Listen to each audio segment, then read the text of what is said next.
یہ جان لینا ضروری ہے کہ امام مہدی رضی اللہ تعالی عنہ کا اس دنیا میں آنا طے ہے۔ اور میرے دوستو، جس نے دجال کی خبر کو جھٹلایا اس نے کفر کیا، اور جس نے حضرت امام مہدی رضی اللہ تعالی عنہ کی خبر کو جھٹلایا اس نے بھی کفر کیا۔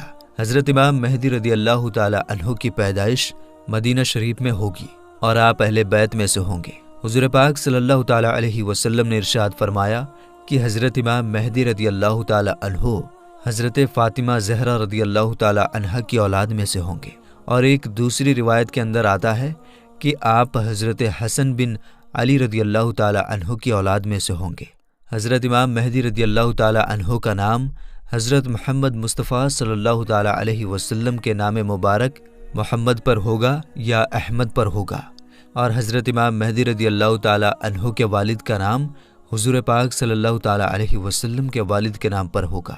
میرے دوستو، اب بات کرتے ہیں حضرت امام مہدی رضی اللہ تعالی عنہ کی ان ظاہر ہونے والی نشانیوں کے بارے میں جن سے ان کو آسانی سے پہچانا جا سکتا ہے۔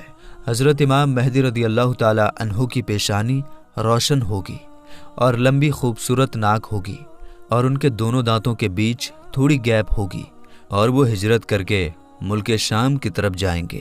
ان کی داڑھی گھنی ہوگی جو نہ زیادہ لمبی ہوگی اور نہ ہی زیادہ پتلی ہوگی، اور ان کی آنکھیں سرمیلی ہوں گی۔ ان کے دونوں کندھوں کے بیچ حضور پاک صلی اللہ تعالی علیہ وسلم کی طرح ایک خاص نشانی ہوگی۔ امام مہدی رضی اللہ تعالی عنہ کے آنے سے پہلے اس دنیا میں لوگ گناہ اور ظلم کھلے عام کرنے لگیں گے، اور دشمنی اور زلزلے بھی عام ہو جائیں گے۔ اس وقت حرام کاموں کو حلال سمجھا جائے گا۔ پھر جب حضرت امام مہدی رضی اللہ تعالی عنہ اس دنیا میں آئیں گے تو گناہوں میں پھنسے لوگوں کو نکال کر ان کے بیچ عدل و انصاف قائم کر دیں گے۔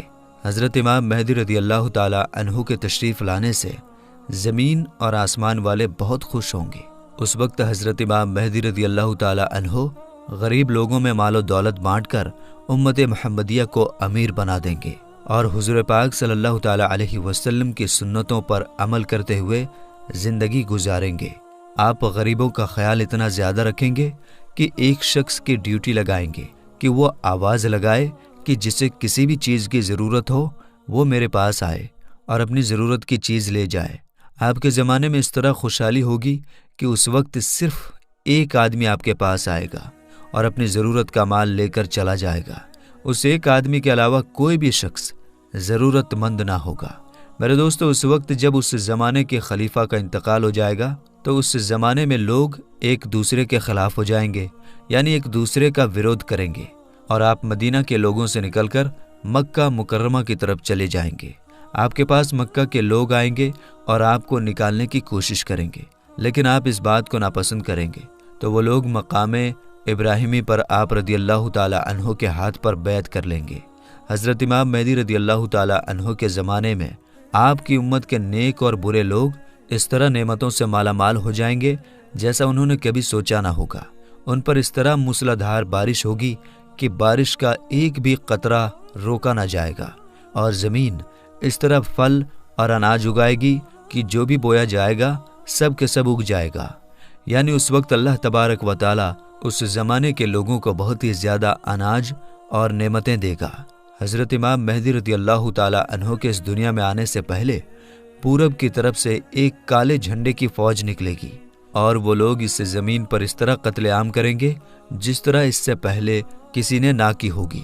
میرے دوستو، حضرت امام مہدی رضی اللہ تعالی عنہ اس دنیا میں 40 سال تک رہیں گے، اور جب حضرت امام مہدی رضی اللہ تعالی عنہ کو ڈھونڈنے کے لیے عراق سے ایک فوج نکلے گی تو ان سے اللہ تبارک و تعالی حضرت امام مہدی رضی اللہ تعالی عنہ کو محفوظ رکھے گا، جبکہ وہ لشکر ذوالحلیفہ کے چٹیل میدان میں پہنچے گا۔ میرے دوستو، یہ ذوالحلیفہ ایک جگہ کا نام ہے جو مدینہ منورہ سے 6 میل کی دوری پر ہے۔ جب وہ فوج اس جگہ پر پہنچے گی تو ان کو زمین میں دھسا دیا جائے گا۔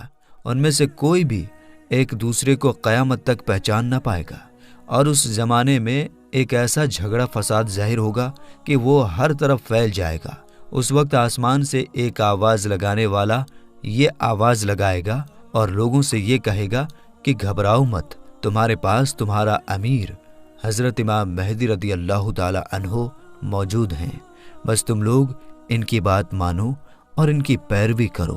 حضرت امام مہدی رضی اللہ تعالی عنہ جب اس دنیا میں آئیں گے تو آپ کے سر مبارک پر امامہ شریف ہوگا، جو کہ نبی کریم حضور پاک صلی اللہ تعالی علیہ وسلم کی مقدس سنت ہے۔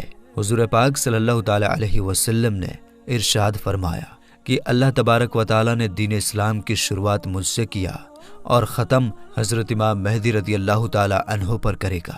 اس وقت 313 لوگ امام مہدی رضی اللہ تعالی عنہ کے ہاتھ پر بیعت کریں گے، جن میں عورتیں بھی شامل ہوں گی۔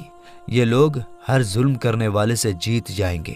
اس وقت ہر طرف عدل و انصاف قائم ہوگا کہ زندہ لوگ اپنے مرنے والوں کے زندہ ہونے کی خواہش کریں گے، اور زمین کے نیچے والی چیزیں زمین کے اوپر والی چیزوں سے بہتر اور افضل ہو جائیں گی۔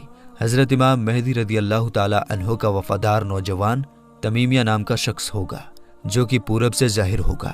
اس بیچ حضرت امام مہدی رضی اللہ تعالی عنہ اور ان کے ساتھ ایمان والے لوگ ملک شام کے ایک مشہور شہر دمشق کی جامع مسجد میں ہوں گے، اور فجر کا وقت ہوگا تو حضرت امام مہدی رضی اللہ تعالی عنہ ان لوگوں کو فجر کی نماز پڑھانے کے لیے آگے بڑھیں گے۔ اسی وقت حضرت عیسیٰ علیہ السلام زمین پر تشریف لائیں گے تو حضرت امام مہدی رضی اللہ تعالی عنہ حضرت عیسیٰ علیہ السلام کو دیکھ کر جائے نماز سے پیچھے ہٹ جائیں گے، تاکہ حضرت عیسیٰ علیہ السلام جائے نماز پر امامت کریں۔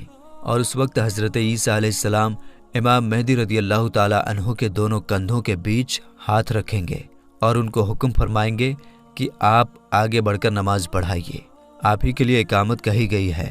تو اس طرح اس وقت حضرت امام مہدی رضی اللہ تعالی عنہ حضرت عیسیٰ علیہ السلام اور ایمان والے لوگوں کی امامت فرمائیں گے۔ حضرت امام مہدی رضی اللہ تعالی عنہ 3 دن تک روم کے لوگوں سے جنگ لڑتے رہیں گے اور تیسرے دن جیت حاصل کر لیں گے۔ اس جنگ کے بعد وہ قسطنطنیہ شہر کو بھی فتح کر لیں گے۔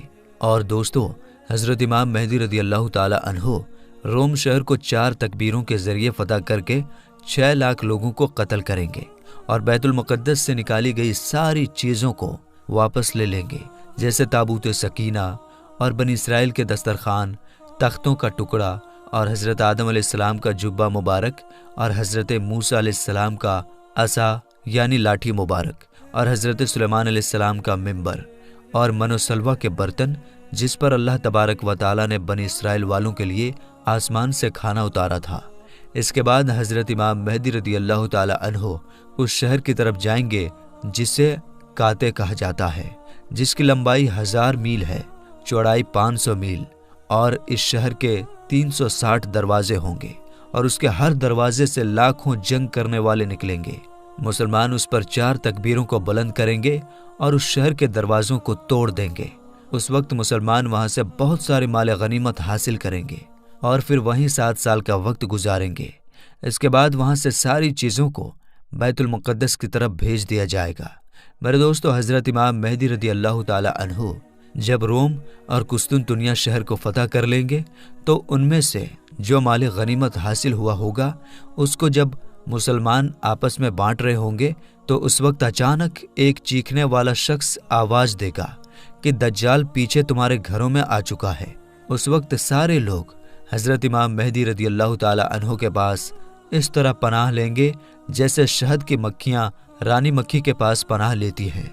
حضرت امام مہدی رضی اللہ تعالی عنہ دنیا کے اندر اس طرح حکومت کریں گے جس طرح حضرت ذوالقرنین علیہ السلام اور حضرت سلیمان علیہ السلام نے حکومت کی تھی۔ حضرت امام مہدی رضی اللہ تعالی عنہ اس وقت اس دنیا میں 40 سال تک حکومت کریں گے۔ اس وقت یہ زمین اپنے اندر چھپے ہوئے سارے خزانوں کو نکال پھینکے گی۔ میرے دوستو، روایت میں آتا ہے کہ اس زمانے کے اندر جب لوگ حضرت امام مہدی رضی اللہ تعالی عنہ سے ان کی نشانی کے بارے میں پوچھیں گے تو حضرت امام مہدی رضی اللہ تعالی عنہ پرندوں کو اشارہ کریں گے تو وہ پرندے آ کر حضرت امام مہدی رضی اللہ تعالی عنہ کے سر پر بیٹھ جائیں گے، اور جب لکڑی کو گاڑیں گے تو لکڑی اچانک سے ہرا بھرا درخت بن جائے گا۔ حضرت امام مہدی رضی اللہ تعالی عنہ کے زمانے میں ایسا عدل و انصاف قائم ہوگا کہ اس زمانے میں بکری اور بھیڑیا ایک ساتھ چریں گے۔ میرے دوستو، حضرت امام مہدی رضی اللہ تعالی عنہ اپنی زندگی کے تمام تر معاملات اور تمام جنگیں حضور پاک صلی اللہ تعالی علیہ وسلم کے سنت کے مطابق لڑیں گے۔ تو میرے دوستو، ہم یہ امید کرتے ہیں کہ حضرت امام مہدی رضی اللہ تعالی عنہ کون ہیں اور ان کا دنیا میں آنا کیوں ضروری ہے اور ان کا مسلمانوں سے کیا رشتہ ہے، آپ کو پوری طرح سمجھ میں آ گیا ہوگا۔ تو میرے دوستو، ہمیں اجازت دیجیے، ہم ملیں گے انشاءاللہ تعالی پھر ایک نئی ویڈیو کے ساتھ۔ تب تک کے لیے السلام علیکم۔